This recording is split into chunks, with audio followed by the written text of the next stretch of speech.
In our scripture reading for today, the prophet Isaiah, that's Isaiah 55, 1 to 11. In our scripture reading for today, the prophet Isaiah writes to the exiles who have been freed from Babylon. But they have returned to an Israel that is extremely poor. The cities have not been rebuilt for 200 years after the war, and other people have taken over their lands. So those returning from exile are very poor indeed. They are having to sell their children into slavery in order to pay for land and grain to plant. And the prophet Isaiah speaks for God, saying, "If you are thirsty, come and drink water. If you don't have any money, come, eat what you want. Drink wine and milk without paying a cent. Why waste your money for what really isn't food? Why work hard for something that doesn't satisfy? Listen carefully to me, and you will enjoy the best foods. Pay close attention. Come to me and live." Obviously, in this text, God is not talking about actual food and wine and milk, because that stuff is not just going to magically appear. But rather, God is painting a picture of another reality that God is building in the midst of God's people. Later in this scripture, God says, "My thoughts and my ways are not like yours. Just as the heavens are higher than the earth, my thoughts and my ways are higher than yours." So God says that God is offering the people something better than food and wine and milk that they are worrying about every day. God is offering a new and more blessed reality to live in. In contrast to the returning exiles of Isaiah's day, we live in a land of absolute abundance, even though it may not always feel like that. Even in this land of abundance, you may be struggling with trying to pay for that new car, or truck, or camper. You may be worrying about whether you still have your job next year or 5 years from now.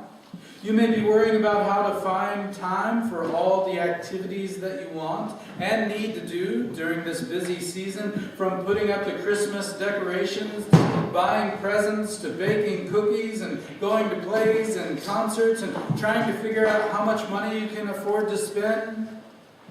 So you still have all of this to worry about the daily things of life, even though you may have enough food in your cupboards and a roof over your head.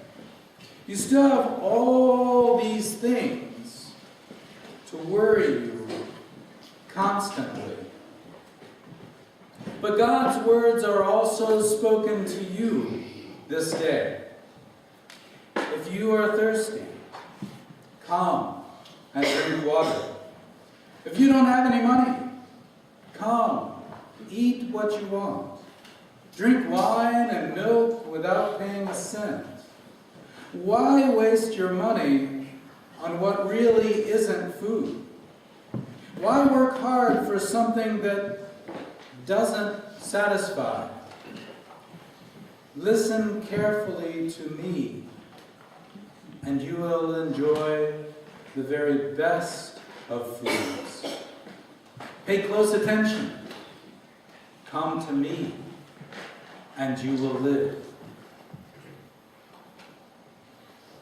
In the midst of all your worries in this season, and in the midst of all your everyday worries in life, God says God is providing a new hope and a new reality in the midst of your life this very day. You don't have to go out and get it. You don't have to go out and buy it. God is bringing it to you this very day. And so you might ask, just what is this new reality that God is bringing into my life this very day? What is this new reality that is so special that it beats paying for cars and trucks and stuffing yourself with fine food and wine and beer and Christmas cookies? And what is this new reality that God is bringing? This new reality that God is bringing is a reality filled with grace and forgiveness and understanding. And here's where you say, oh man, that again? Grace and forgiveness and understanding. They seem like such mamby-pamby words, don't they? I mean, you hear them all the time in church. Now, I'm not sure you hear them very much out there in the world, but you hear them all the time in church. Grace and forgiveness and understanding. Well, they seem to be some of the most important realities that you can grasp. And the reason is because these words, these realities that God is bringing into your heart and mind, grace and forgiveness and understanding, bring healing and wholeness to all of your relationships, and so all of your life. And again, you may think, relationships? What's so important about relationships? People are people. You do what you want and they do what they want. And yet the reality is that you are nothing without your relationships. They define every aspect of who you are. For instance, you are mother, daughter, you are father, son, you are grandmother, grandfather, you are husband, or wife, or lover, or whatever. You are worker in whatever field you're in. These are all your relationships. They are the very source of who you are. You are also aunt and uncle. You are niece and nephew. You are mother-in-law, or father-in-law, son-in-law, daughter-in-law. You are a fellow member of the church. And a thread that runs through all of these identities is that you are a child of God. All of these relationships define who you are and how you get along in the world. So your relationships are actually extremely important. And the health of your relationships is extremely important. And the first thing that can damage or destroy any of your relationships is sin. You happen to wrong someone, or someone wrongs you. Whether it's a crossword or an unpaid debt, or maybe you just don't like that relative or neighbor. You don't like how they are. You don't like how they act or what they say. And so you hold it against them, whether they know it or not. And now, of course, you can justify it. You are right. And maybe you are right.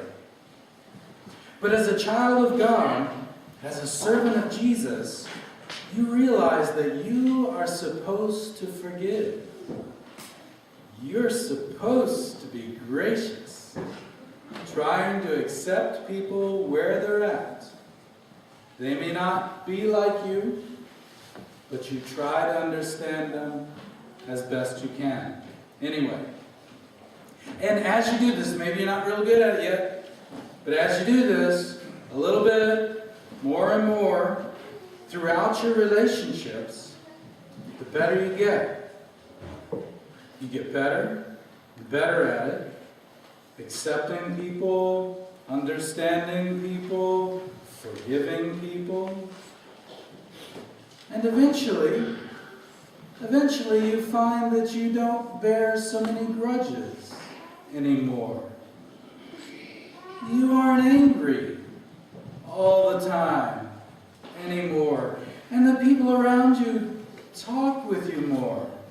Your relationships get stronger in the family, at work, at church.